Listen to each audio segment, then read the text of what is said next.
and I want to thank the organizers for having me here. So obviously I'm quite a bit of an outsider.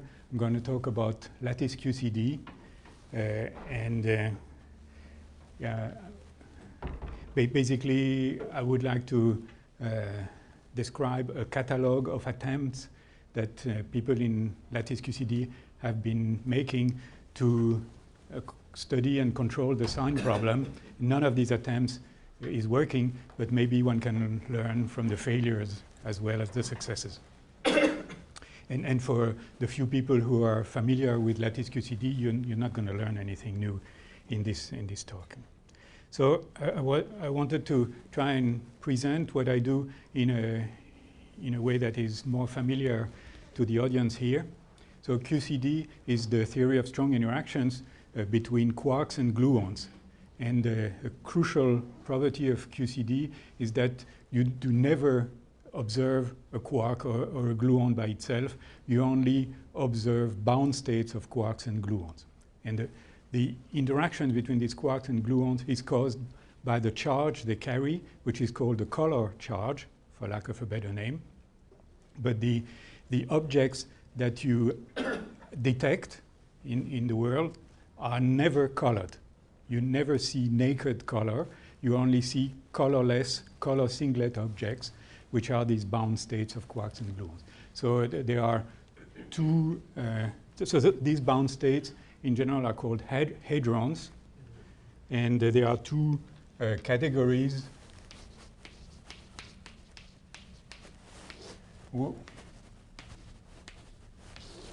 What I drew there is called a baryon. It's made of 3 quarks, and the protons and neutrons are the typical baryons. And then the other category is a meson, where it's a quark and an antiquark. And the pion and the rho are prototypes of mesons. And, and you see that here the quark and the antiquark combine so that the color charge cancels out. This is obviously a color singlet. And here you have 3 color charges which combine like red, green, and blue to give you white. Okay? And that's why these 2 combinations are color neutral, color singlets. So the interactions between these quarks and gluons are very strong. You can't really use perturbative approaches. So you do computer simulations, and these simulations have been developed for 30 years. And one big success of these simulations is to reproduce the properties of one of these hadrons. So if, for instance, you can compute the spectrum, the mass spectrum of these bound states, and that gives you the mass of the proton, neutron, pion, rho, etc. And these masses are well reproduced on the computer within, let's say, 5% or so. You can also look at the shape of these objects, the form factors. You can look at the potential between a quark and an antiquark as a function of distance, etc. All this has been done, and I would call this one-body physics, because you just consider one hadron at a time. And then people have been more ambitious, and they've been considering two-body physics, namely what are the interactions between 2 neutrons. And so the idea is to reproduce the nuclear interactions ab initio from QCD. And you know that the 2 qualitative features are the hardcore repulsion at short distance, and then the Yukawa attraction at large distance mediated by a pion. So this is the current frontier, I would say. And I should not forget to mention the important names. So this is a very important group based here, and this is another important group based in Japan. And this is the forefront of what can be done. And then what one really would like to do is study the many-body physics, not just 2 hadrons, but a density of hadrons. And that would mean studying nuclear matter from first principles. The difference, the qualitative difference between what I want to do here, and what you've been doing, is that these N bodies are all composite. They have some inner structure, and I want to keep good numerical control, both of the details of the inner structure at where the interactions are strong, so this is high energy features, and also the weak interactions between hadrons. So you have a problem of multiple scales, and that's obviously very difficult. You also will have a sign problem, as you will see. So to set the problem, I would like to study the phase diagram of quarks and gluons as a function of their temperature and as a function of the density of these quarks, the matter density. And another one important difference between two communities is that these hadrons move in a vacuum, which is in some sense much more complicated in QCD as compared to many of the systems. Yes. That causes another Yes, layer. So you have quantum fluctuations which amount to pair creation. Quark, anti-quark popping out of the vacuum. So it's not just n body, sometimes it's n plus 2 and minus 2, etc. So what can one expect in general? So let's take inspiration from water. And this is the phase diagram of water in the coordinates of increasing pressure here and increasing temperature there. So this is high pressure or high density. This is low density. So here you have the vapor phase, and on the right you have the denser water phase, liquid phase, and various kinds of ice. So Kurt Vonnegut's ice 9 must be around here somewhere. These phases are separated by phase transition lines, which are drawn in black, and all these, in this phase diagram, all these black lines correspond to first order phase transitions.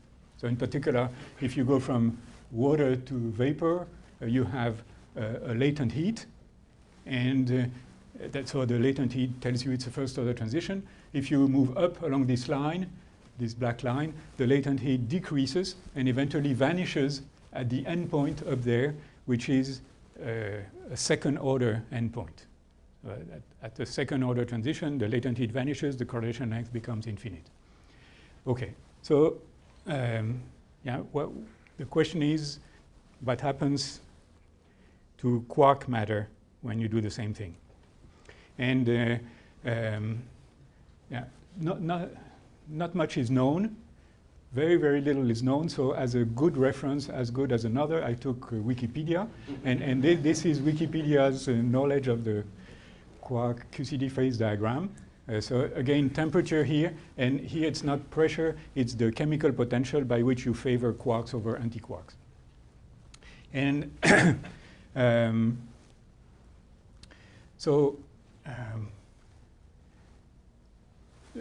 another crucial property of QCD is that it's asymptotically free, so which means that interactions at short distance become weak.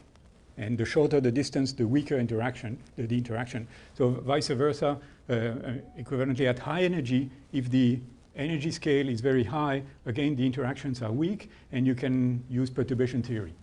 So that tells you that at very high temperature, as you increase the temperature, the interactions between your quarks become weaker and weaker, and eventually, at infinite temperature, they're going to become free particles. So the confinement phenomena that you observe at low temperature are going to progressively disappear as you increase the temperature. Similarly, if you increase the chemical potential, again, perturbation theory will become eventually useful. And perturbation theory tells you that there's an attraction between two quarks, little by like BCS, superconductivity. So you're going to form diquarks, and there's going to be a beautiful color superconducting phase at asymptotically high chemical potential. But what we really care about is what happens here at intermediate values of temperature and chemical potential, and there's really anybody's guess. So what is really known of this phase diagram is what I drew here. Namely, if we are at very low temperature and the chemical potential is small, then we have a vacuum, no matter. On the other hand, if we crank up the chemical potential, this is the quark chemical potential. So if the chemical potential for 3 quarks reaches the nucleon mass, then it becomes advantageous energetically to introduce in the system a nucleon, and another one and another one. So here we're going to create nuclear matter.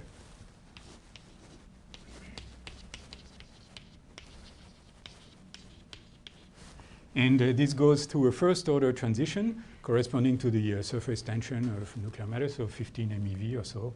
And this first order transition becomes weaker and ends with a critical point, which some colleagues tell me has more or less been found experimentally at a temperature of order 15 MeV or so. So this is a liquid gas transition, if you wish, and it's all experimental. Besides that, what do we know? We know from computer simulations, lattice QCD simulations, that along this vertical axis here at mu equals 0 as a function of temperature, no phase transition takes place. It goes progressively from a confined phase to a deconfined plasma at very high temperature, but not through anything non-analytic. So this is what is known, and then with some poetic license, you can fill in the rest. The most interesting feature for me is the existence, or the assumption, the hypothesis that here, just like in analogy with water, you had this first order transition between water and vapor, which ended in an endpoint. Here, many people believe, and you can make some arguments, that also here there is a critical endpoint, a second order phase transition, which is the endpoint of a first order line here. Okay. And now, why is this relevant besides the academic question? Well, it's very important to know what happens in this phase diagram, because the early universe started with equal amounts of matter and antimatter, so at mu equals 0, but at very high temperature, and it's been cooling down, and now there's a excess of matter, so it's been moving down, but a little bit to the right. And nowadays, there are neutron stars which are very cold, but the core is very dense, so the neutron stars could be a good playground for these exotic phases here. And then the middle of the phase diagram is being explored by heavy ion collisions. So, and there are other proposals that are not illustrated by Wikipedia, but which are also very, very beautiful. So one would like the theory to stay ahead of experiment.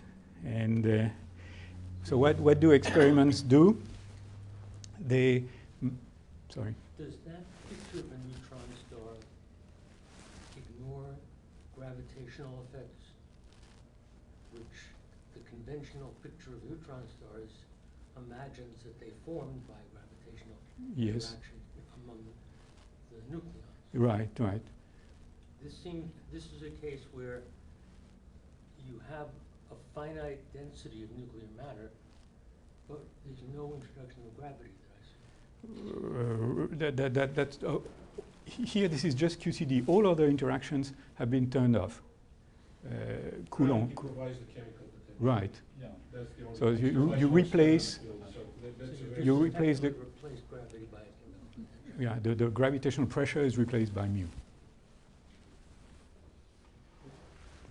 So heavy ion collisions, where you take a heavy nucleus, iron, gold, uranium, you strip it of its electrons so that it carries an electric charge and can be easily accelerated by electromagnetic fields.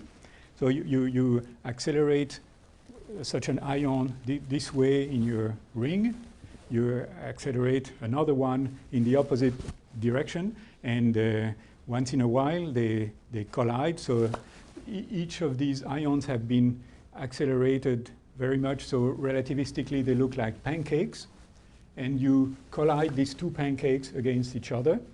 And the remarkable feature is that the collision can be well described not by a superposition of pairwise collisions, the protons and neutrons with proton and neutron, but instead by the evolution of a relativistic fluid, a liquid, okay, strongly interacting liquid.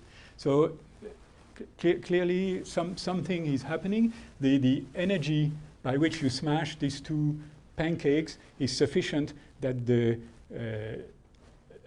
neutrons on one side penetrate the neutrons on the other side, and you really see the quarks inside.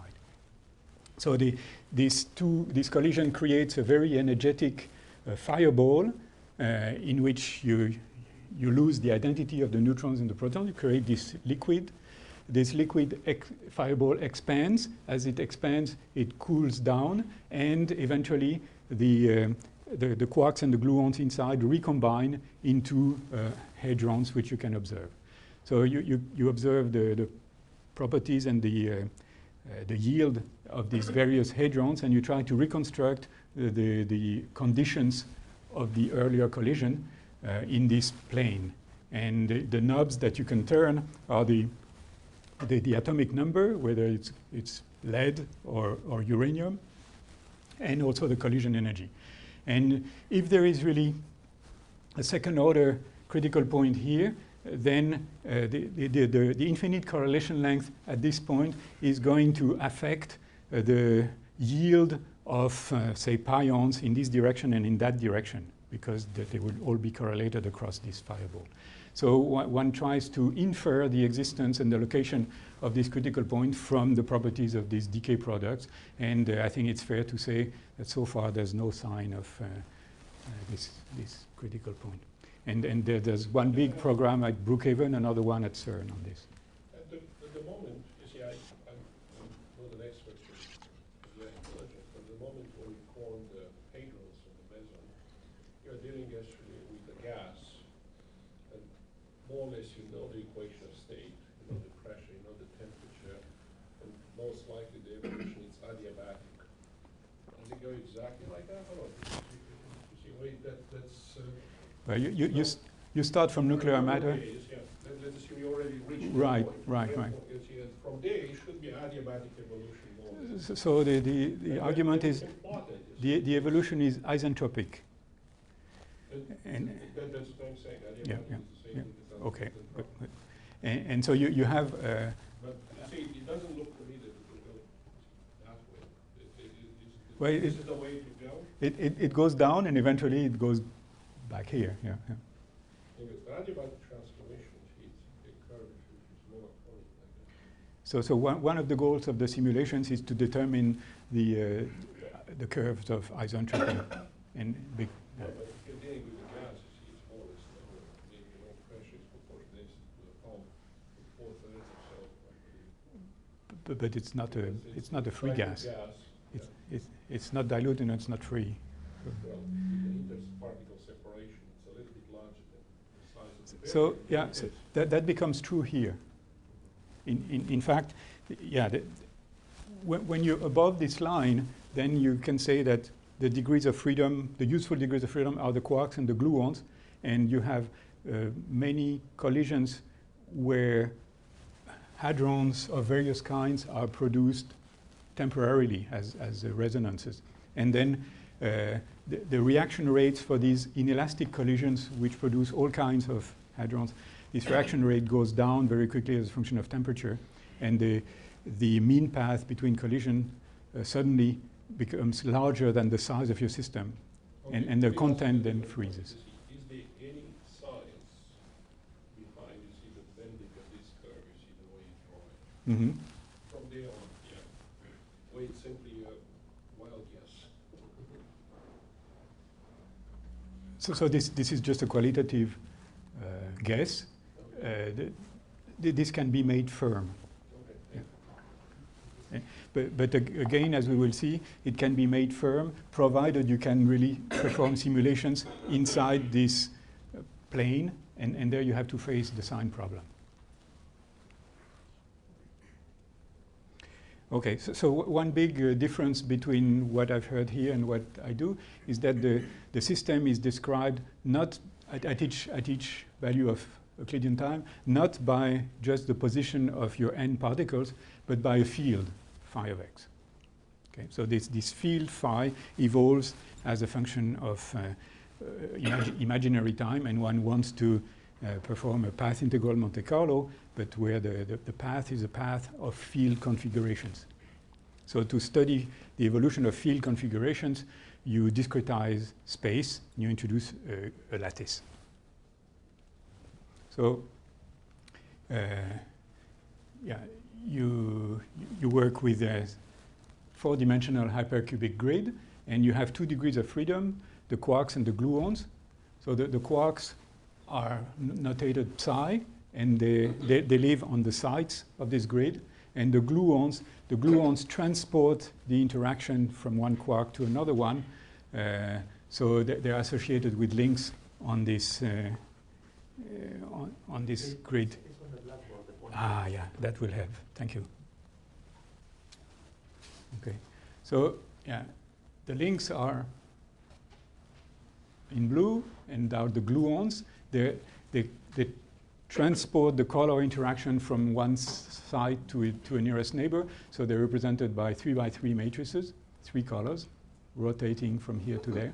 And the quark fields are on the side.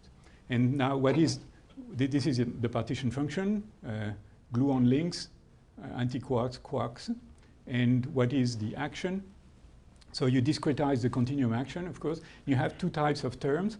The interaction of your quark with the gluon, which in the continuum has this form, where this is a Dirac operator, and you discretize it into something like that. And then you also have 3 and 4 gluon vertices, which in the continuum give rise to the Young-Mills action, and this is discretized into this plaquette matrix, where you take the product of the 4 links associated to each side of this plaquette. This gives you a new 3x3 matrix. You take its trace, multiply by some dimensionless coefficient beta, and that is a discretized approximation to your Young-Mills action. And now you would like to do Monte Carlo to sample this integrand by Monte Carlo, and you can't, because you have Grassmann variables, your quark fields anti-commute. So what you do, and maybe that's the basic mistake, is since the quark fields, the Grassmann fields enter in a bilinear fashion in the exponent here, you can integrate them out analytically, and you get a determinant. So after integrating out the quark fields, you get this determinant of the Dirac operator, which is real. Now, you get such a determinant for each quark species, each quark flavor. So if you have 2 quark flavors, call them up and down quarks, for instance, then you get the square of this determinant. And if the determinant is real, that's real non-negative. And then you have another trivial factor, also positive, coming from the gluons themselves. So now you can use this as a measure and perform plain vanilla Monte Carlo, provided your determinant here is real. And that's the case when the chemical potential is 0. Now, yeah, just to make it clear, you have, of course, systematic errors in this approach. One is caused by the size of your box, and you want to take the thermodynamic limit where this size goes to infinity. Another one is caused by the discretization of your grid, called A, the lattice spacing. You want to take the limit where A goes to 0. And typically, you simulate with quarks which are heavier than in the real world, so you want to extrapolate to the physical values of the quark masses. But these 3 sources of systematic error are controlled, I would say, because you have sound, theoretically based analytic ansatz to do these extrapolations. So all this is fine. And then you have, of course, statistical Monte Carlo errors, which go in the usual way. And all this has been working well for 30 years, as long as the determinant is real. Now, why is it going to become complex when you turn on the chemical potential? It's because the chemical potential is there. The purpose of the chemical potential is to favor quarks over antiquarks. And that will break, of course, the charge conjugation that would exist otherwise. Now, charge conjugation in this discretized system is associated with complex conjugation of your little links, gauge links connecting nearest neighbor sites. So this complex conjugation symmetry is going to be explicitly broken when you turn on the chemical potential. And it is this complex conjugation symmetry which preserved which forced the determinant to be real. So this is the exact transformation law for this determinant. You see that if mu is equal to 0, then the determinant is equal to its complex conjugate, so it's real. Also, if mu is pure imaginary, the same thing happens. But otherwise, in general, the determinant doesn't have to be real, so it's not going to be. So the simulations are feasible on this mu equals 0 vertical axis, but as soon as you turn on the chemical potential, then you have to deal with the sign problem. So this is something that you all know. Let's summarize the standard approach with a toy example. So I replace my partition function by an integral over 1 degree of freedom, where the exponent here, the action, now has an imaginary piece. And I know how to do perform this Gaussian integral. I know that the left-hand side is going to be real, so I can just look at the real part of the integrand, and that's what it looks like. It's this damped oscillatory curve. And you see that here you have two scales. One is the scale of the envelope here. This is a Gaussian with width 1. That's the blue curve here. And you would be tempted to say, well, let's neglect the tails of this blue Gaussian, but then that would lead to a completely wrong answer, because the analytic answer is exponentially small with an exponential minus lambda square. So it is crucial to sample or to probe the tail of this blue envelope if you have any hope to get a controlled numerical answer. And even if you truncate the integral at the scale lambda, which can be much, much larger than 1, here lambda is 20, I think. Yeah. So even if you go to x equals 20 and truncate the integral there, you still make 100% error. So yeah, you need some strategy on how to guide the sampling. And this little sub-problem has a clear solution. So this is the partition function that I would like to study, but I can't do it by Monte Carlo because f is not always positive. So I introduce an auxiliary partition function, g, where g is non-negative. And then I express my expectation value for generic observable w. This is with respect to ZF, the system that I'm interested in. This is the definition of my expectation value. Now I rewrite the numerator and the denominator as expectation values with respect to g. And g, I know how to sample. So I have here a ratio of 2 expectation values with respect to g, and that's this well-known reweighting strategy. And that amounts to sampling with g, and then each measurement is given a weight which is non-uniform, a weight which is f over g, positive or negative. And this f over g is the reweighting factor, and then the average value of the reweighting factor enters in the denominator for any observable. Okay, so that's good. Now, in principle, you can do that with any g that's non-negative, but is there an optimal choice? And the answer is yes. you would like to choose G such that the relative fluctuations on this denominator are minimized, because these fluctuations induce some error which will propagate in any observable W. So to minimize these relative fluctuations, you can show that the solution is to take, for sampling, the absolute value of the integrand that oscillates. So then the reweighting factor in this case is just plus or minus 1. It's just the sine of f. And that strategy is well known. People say you put the sign in the observable. And the problem is you have the average sign that goes in the denominator here. And what is the accuracy on this average sign? So this average sign is this ratio. And you can notice that it really is the ratio of two partition functions, the original one and the auxiliary one that you introduce. So I've heard other talks here where this was called the fermionic partition function, and this is the bosonic partition function, if you wish. And because these are two partition functions, you can write each of them as exponential minus volume over temperature times the free energy density. And so what matters here is the difference in free energy density between these two theories described by F and by G. And you see that generically, if you increase the volume, this expectation value of the sign is going to go to 0 exponentially with the volume. On the other hand, this expectation value results from measurements each of which is plus or minus 1. So the error on this average sign is equal to that.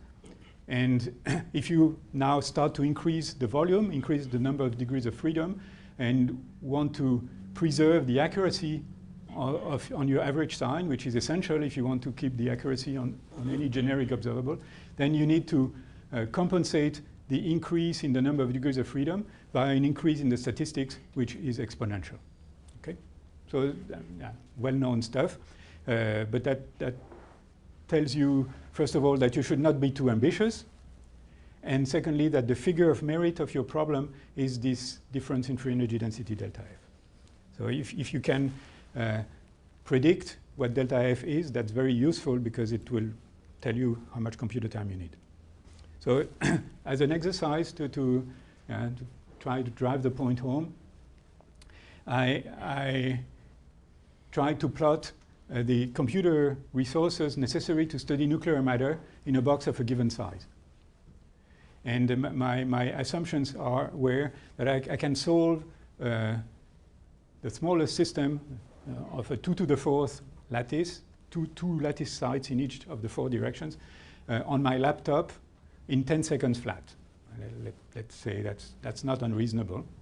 And then the computer effort scales with what I just told you, and I made some guess for what delta F is, and we can discuss this guess. It's not unreasonable. And then you obtain these curves here. This is the size of the box, which contains nuclear matter, and this is the number of operations. And there's a horizontal line which you cannot see, but which is around here, and which corresponds to using a 1 exaflop computer, the next generation, for 1 year on your little problem. And each curve corresponds to a different temperature. So if you want to study your nuclear matter at 10 MeV temperature, which is what you want because the interaction scale between neutrons is of order 10 MeV, actually this is already a high temperature. So you can't exceed a box size of 1.5 Fermi or so. So this is a hard problem. So what do people do? So these estimates are based on the use of the physical biomass, I guess. Yes. Yeah. So one of the ways to mollify the problem is to take heavier quarks. Then you have to extrapolate, and extrapolation becomes tricky. Yeah, you can. Yes, Yeah. So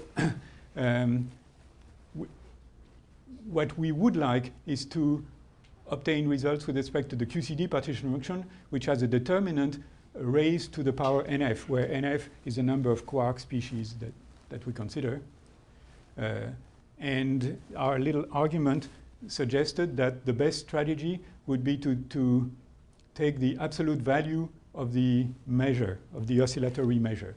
Now we know that only the real part of this oscillatory measure contributes, so what we'd like to do is take the absolute value of the real part, and then the reweighting factor will just be +1 or -1. The problem is that this is not recast into a Gaussian integral, so one would have to recompute this determinant after each update step, and that would be very, very expensive. So there's a much simpler way, which is almost as good. Instead, you drop the real part here, and you just you consider the magnitude of this determinant raised to the power NF. And then you have a phase to introduce as a reweighting factor. So this is called the phase-quenched approach, because you drop the phase of the determinant. And what's interesting is that this expression can be rewritten as the product of two determinants, because this one is the complex conjugate of that one. And that's a theory where a chemical potential plus mu is associated with half of the quark species and minus mu to the other half of the quark species. So this is called isospin chemical potential, because in the case of up and down carry a so-called isospin charge. So the suggestion is to perform Monte Carlo with this measure, which corresponds to studying this theory. The problem is that in this isospin case, the chemical potential is going to couple to all mesons of type UD bar, and these mesons, they're fermion, antifermion, so they're bosonic, and they can boson-condense. And indeed, your Monte Carlo will show boson condensation of pions when you exceed a certain threshold. So you're in the very peculiar following situation. This is the chemical potential, this is the temperature. The red line is the putative phase diagram of QCD, the theory you would like to study. You would like to identify this phase transition and its order. On the other hand, you can do Monte Carlo. It's suggested that you do Monte Carlo to sample a theory which has a completely different phase diagram, where there's a phase transition corresponding to the blue line, and when you're on the right of this blue line, you're in the Bose-condensed phase. So the ground state of this theory that you sample by Monte Carlo has a Bose condensate, and it has basically nothing to do with the ground state of the theory that you would like to study. So that's another way to say delta F, this figure of merit. The delta F is going to be very large, and you're going to have a very severe sign problem as soon as you go to the right of this blue curve. Yes? Is it obvious, if we forget about the charge, that the interaction between pions is repulsive? It is, yes. So Otherwise, there would be a collapse, right? No, that's what I'm asking, but how that comes about, that it's repulsive and it's not attractive? Why it's repulsive and it's not attractive? That's the Pauli principle. Yeah. No, but that's a short distance. It's very short distances. You see, there could be, but the intermediate distance could be attraction. So you can have this repulsion of very short distance and like looping interaction and interaction. Pi facius are determined at tree level. Sorry? Pi facius are determined at tree level by chiral symmetry. Yeah, you're in the regime where the pion is very, very light, so you can describe your pion gas to a good approximation by taking the massless limit. And there you know a lot like the repulsion of the pions.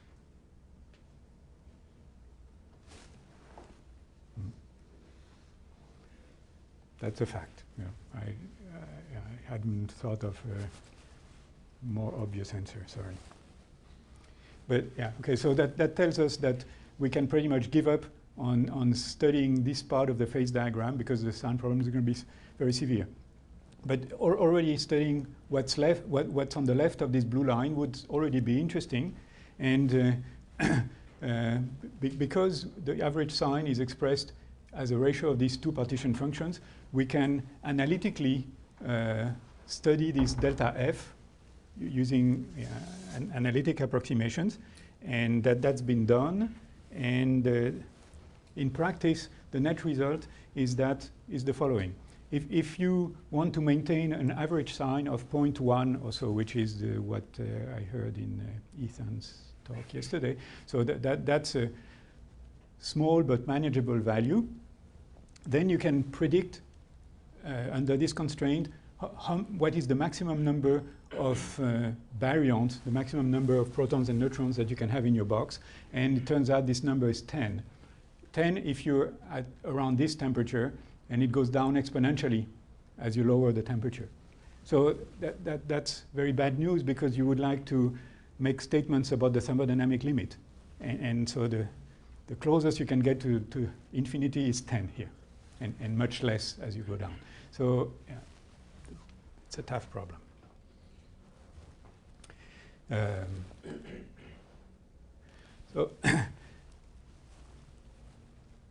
So this is the suggestion. This can be turned into a Gaussian integral, and then it can be used to study an ensemble of up to 10 baryons at low density and rather high temperatures.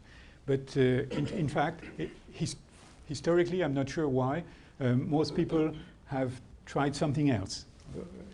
At least for a long time, they tried instead to use mu equals 0 for the Monte Carlo.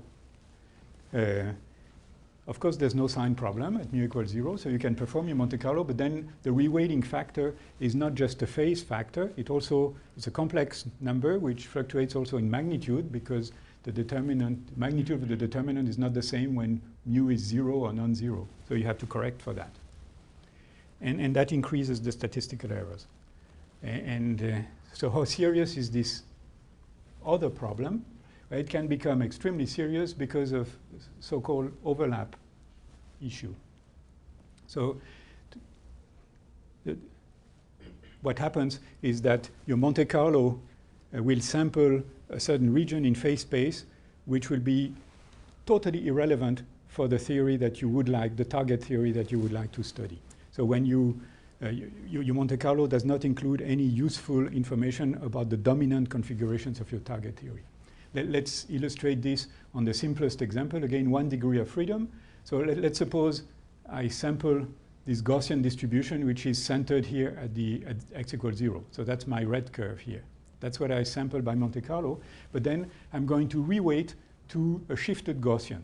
So this is the target ensemble, which is the Gaussian is centered at x0. So here x0 is 5. And you see that the important values of x are, of course, around x equals 5 here. But my Monte Carlo will sample almost not at all this important region. It will sample only in irrelevant regions in the tail of the target distribution. So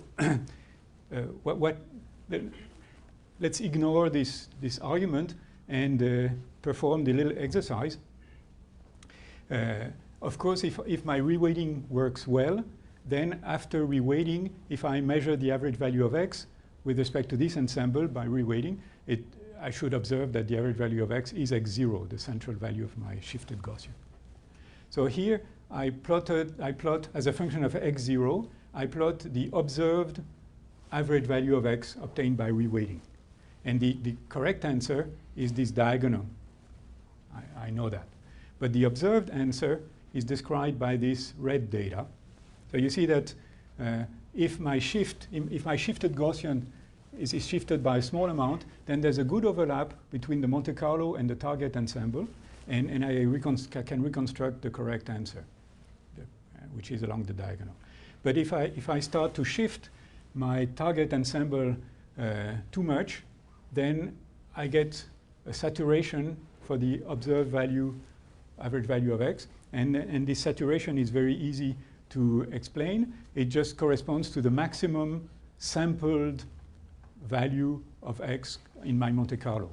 So when I perform reweighting here, only one measurement in my Monte Carlo contributes, and it's situated in the tail of my Monte Carlo. but not sufficiently far in the tail to reconstruct the correct average. So here I can explain everything. I can also measure the distribution of the reweighting factors, and they're very non-Gaussian. This is a logarithmic scale.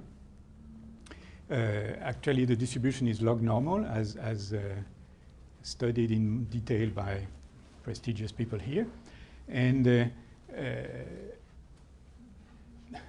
this explains also why my error bars are underestimated. Here in this error analysis, I assumed that the ensemble was Gaussian distributed. And that leads me to a severe underestimate of my error bars.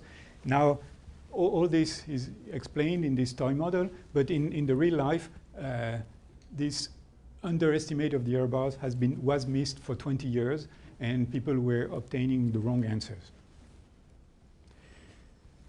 So the last effort, the latest effort along this brute force approach was by Fodor and Katz almost 10 years ago. And they did something slightly better, definitely better. Instead of sampling at 0 chemical potential and reweighting to the same temperature but non-zero mu, they sampled at the transition temperature here at mu equals 0, but at the transition temperature, so that the Monte Carlo ensemble that they considered contains configurations both in the hadronic phase, in the low temperature hadronic phase, and in the high temperature quark-gluon plasma phase. And then they reweighted along this line that they determined as they performed their simulation.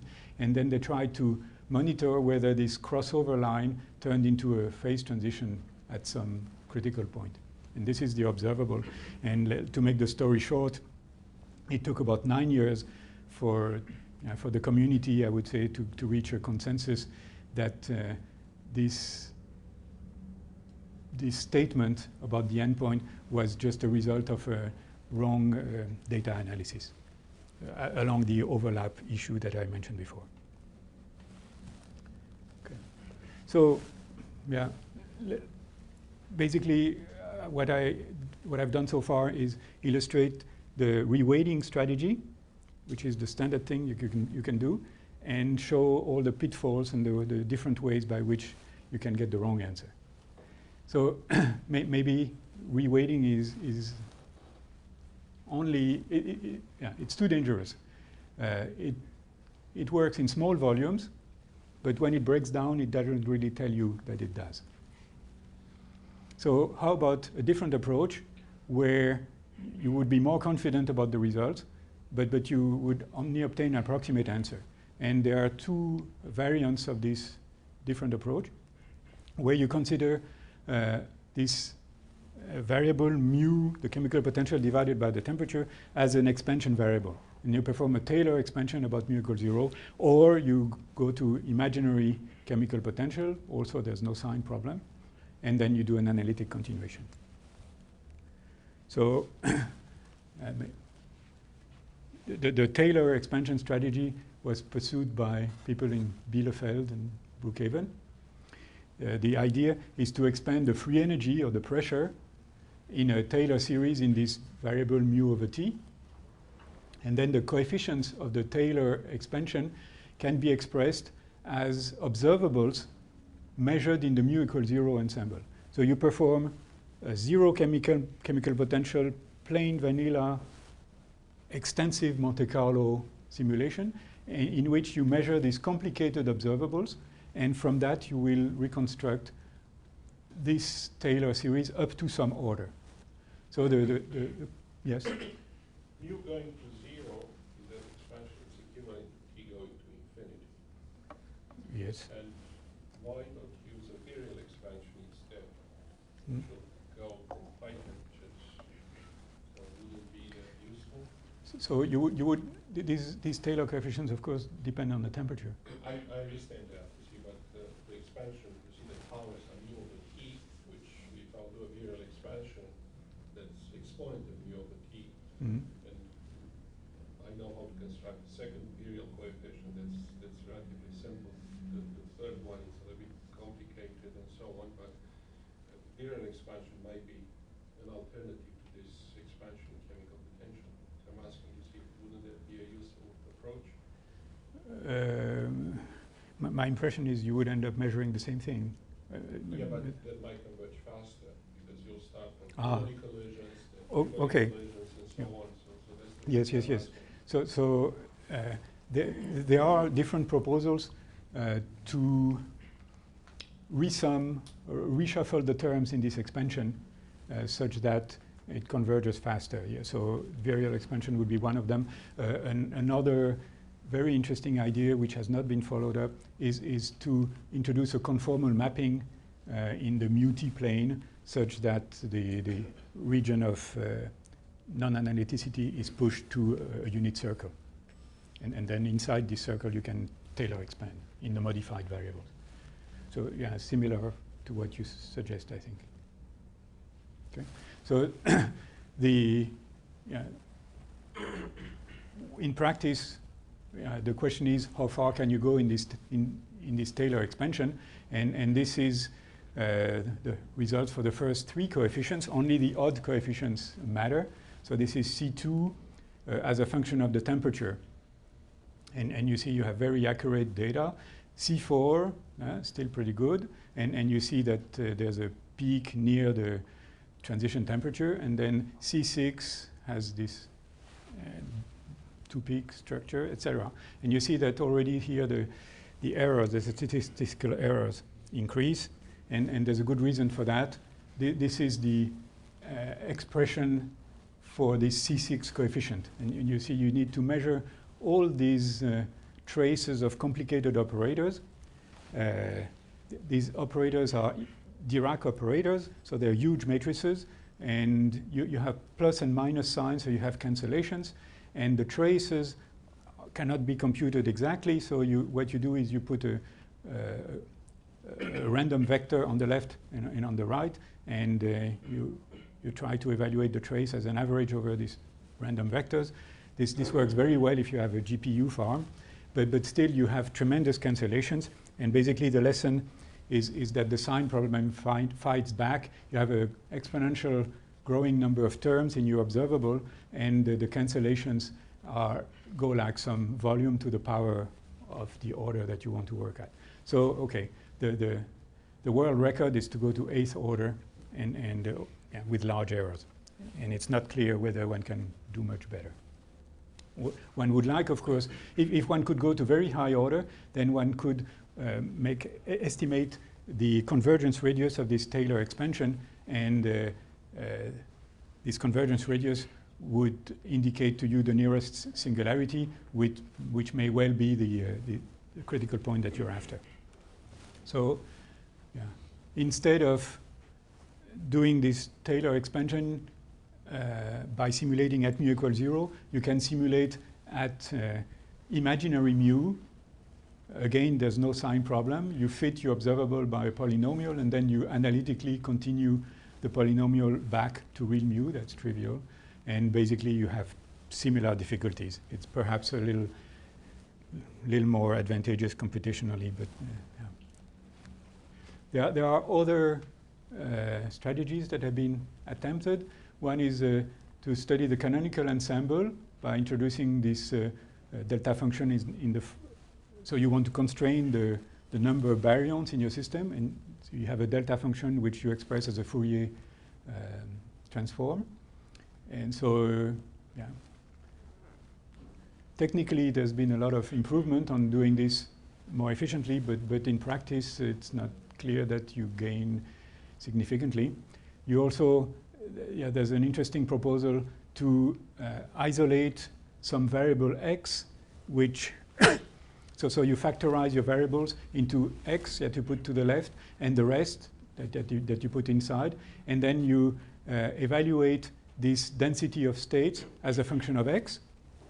And now, if the sign problem occurs only for a very narrow range of x values, then almost all the x values can be sampled easily, and then you spend your computer resources only on wisely only on the domain where the sign problem is difficult.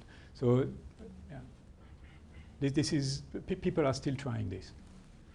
And complex Langevin is a magical recipe where, yeah, I have a backup slide on that if you're interested. Can I ask you mentioned the fast document Fourier transfer. It's something, I don't know, should I know something beyond fast Fourier transfer? Or it's something very specific to this problem? I would say it's specific to this problem. Okay. Yeah. You want to avoid your Dirac operator is a matrix whose size is the 4 volume of your system, right? It connects every site to every site in principle. So you want to avoid computing this determinant of this huge matrix, so you reduce the matrix size as much as you can. That's the technical advantage. So yeah, this is a compilation from a few years ago where this is the chemical potential, this is the temperature, and the different color points correspond to different approaches.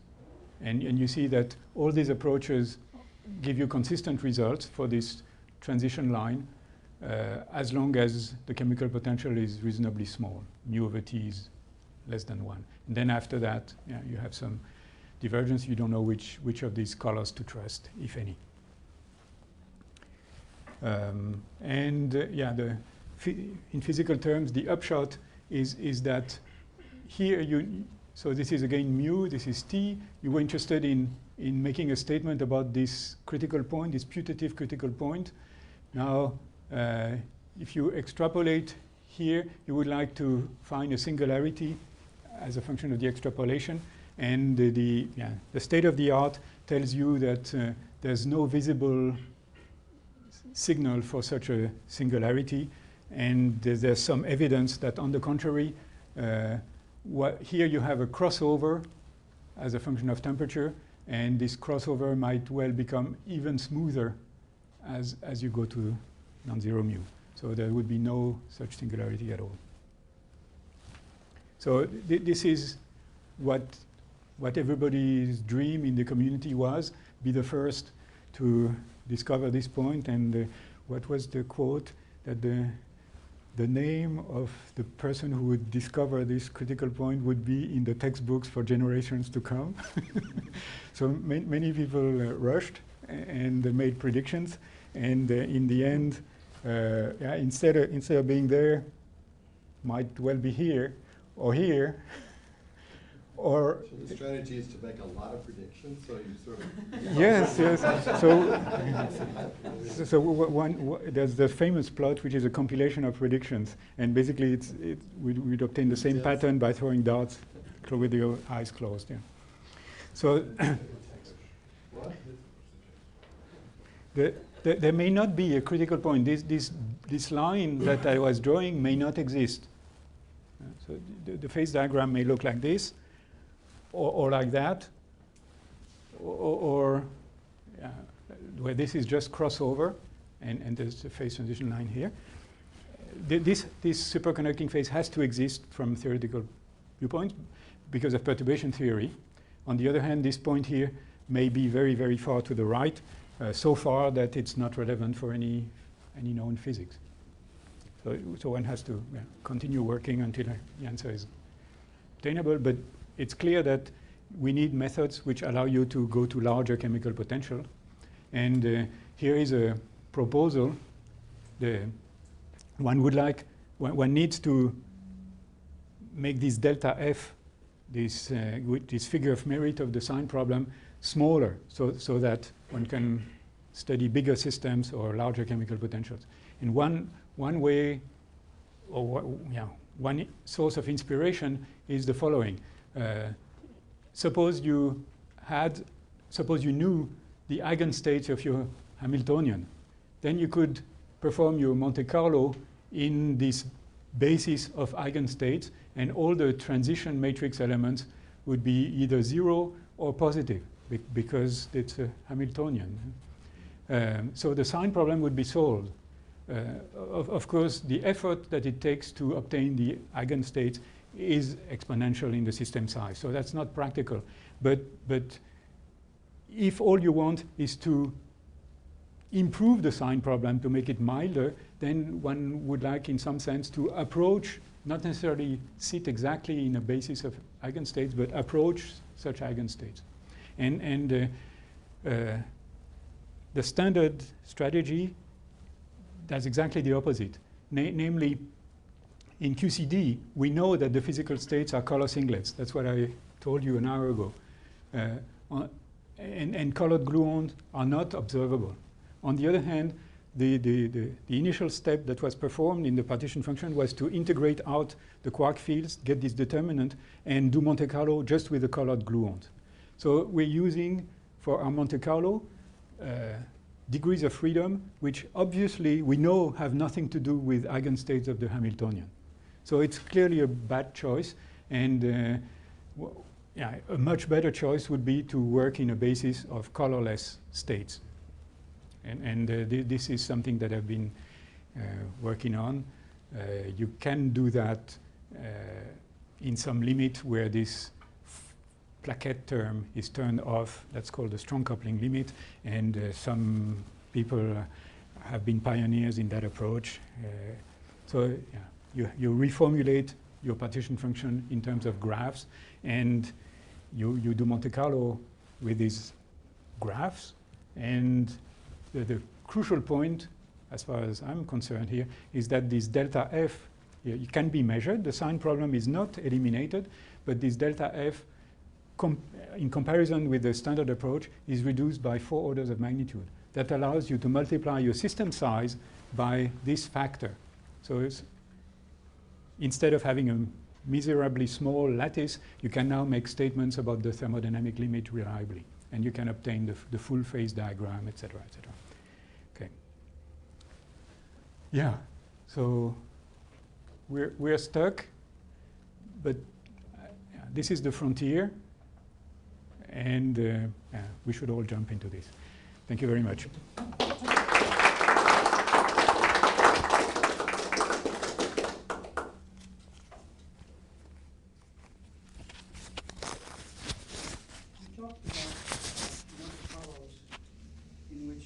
Misleading answers and no signal that the answers were fundamentally wrong.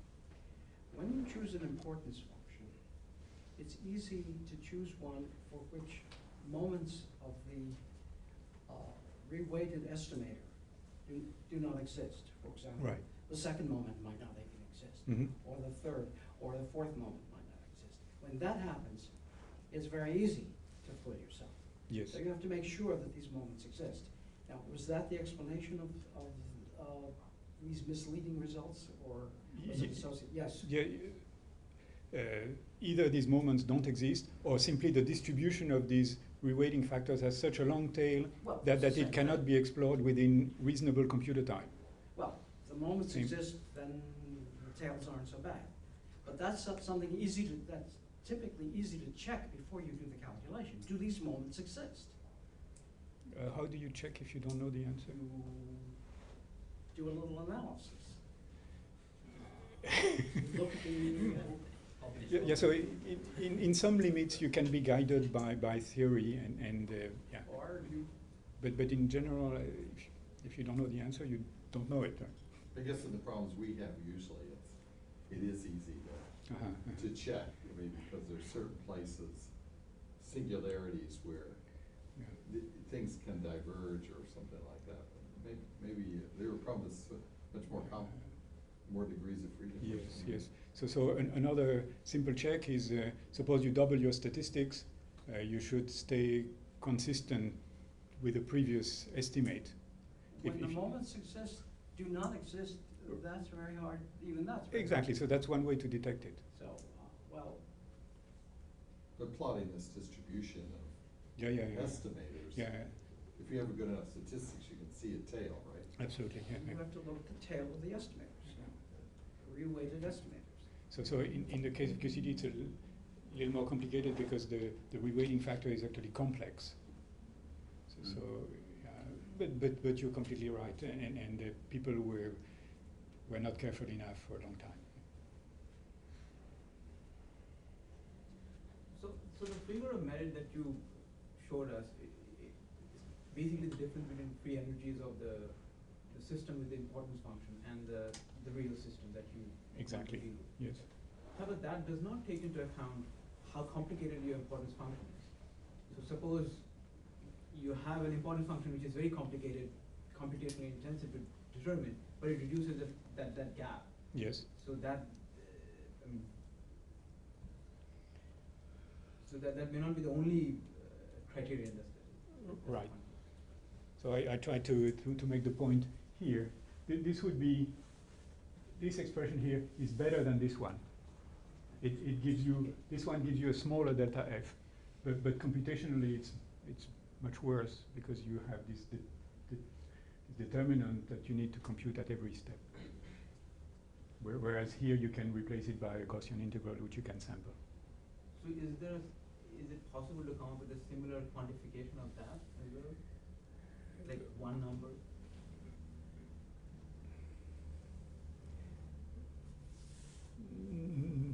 I think not. For instance, you can devise a better algorithm to sample this or that, and then your delta f will I mean, it change. surely is, it's just the variance times the computer time.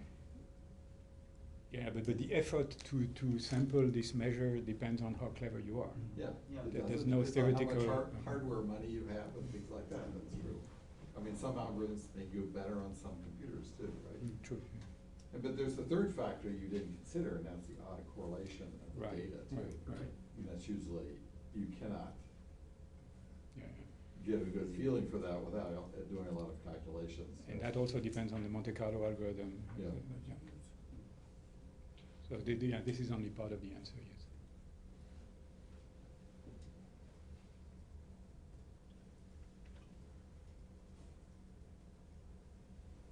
More questions?